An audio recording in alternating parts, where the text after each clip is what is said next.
আমি বিধান, আমি এই বাইজন থেকে একটা গাড়ি কিনতেছি, এ হচ্ছে গাড়ি, বুঝছেন? আমি বিধান বলেন ভাই, আপনার সাথে আমার সাথে সাইকেল গাড়ি বিক্রি করতেছি। আমার নাম হচ্ছে সফি আলম মনা।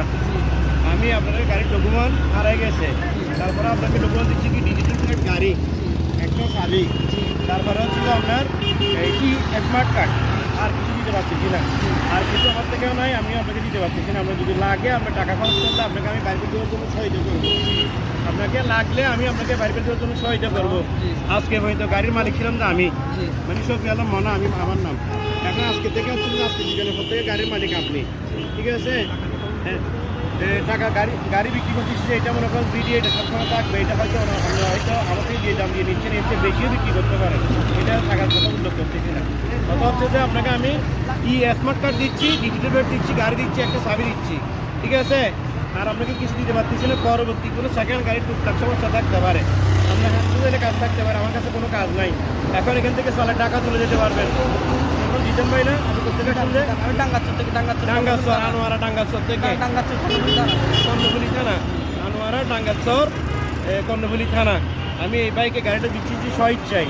আমার গাড়ির কোনো যদি এই আজকের পর থেকে কোনো দায়ভার যদি কোনো কিছু কোনো ঝামেলা হয়ে থাকে, এটা দায়ভার আপনি নেবেন না। যদি পুলিশ এটা যদি চোরা গাড়ি হয় তাহলে তো আমার এটা চোরা গাড়ি এলে আপনি যাচাই বাছাই করে নেন, নাহলে নিয়েন না। কথা বলছেন আমি শহরে থাকি, আপনি শহরে থাকেন, চোরা গাড়ি এলে আপনার কাছে বিক্রি করবো না।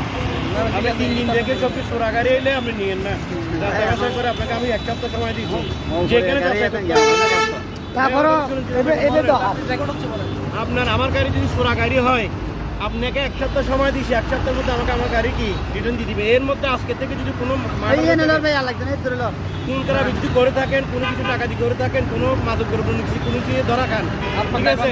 ড্রাইভার আপনার, আমি এটার জন্য কোনো ড্রাইভার নিব না, ঠিক আছে? আমার বাড়ি কোথায়? চকবাজার। আমি আপনাকে গাড়ি দিতে আসছি কোথায়? মসজিদ ট্যাগের আগে, মসজিদ ট্যাগ না, মসজিদ ট্যাগের আগে, নতুন ব্রিজের উপরে। কি জন্য দিচ্ছি যে আপনি গাড়ি চালাতে জানেন না, তারপরে বিভিন্ন ধরনের ঝামেলা আপনি ফেস করতে হবে, সেই জন্য আপনাকে ভাড়া দিচ্ছি। এটার জন্য আজকে থেকে ড্রাইভার আপনি, আমার এই আজকে থেকে গাড়ির মালিক আপনি, আমাকে টাকাটা বুঝে দেন। কেউ বুঝলাম বুঝি তো।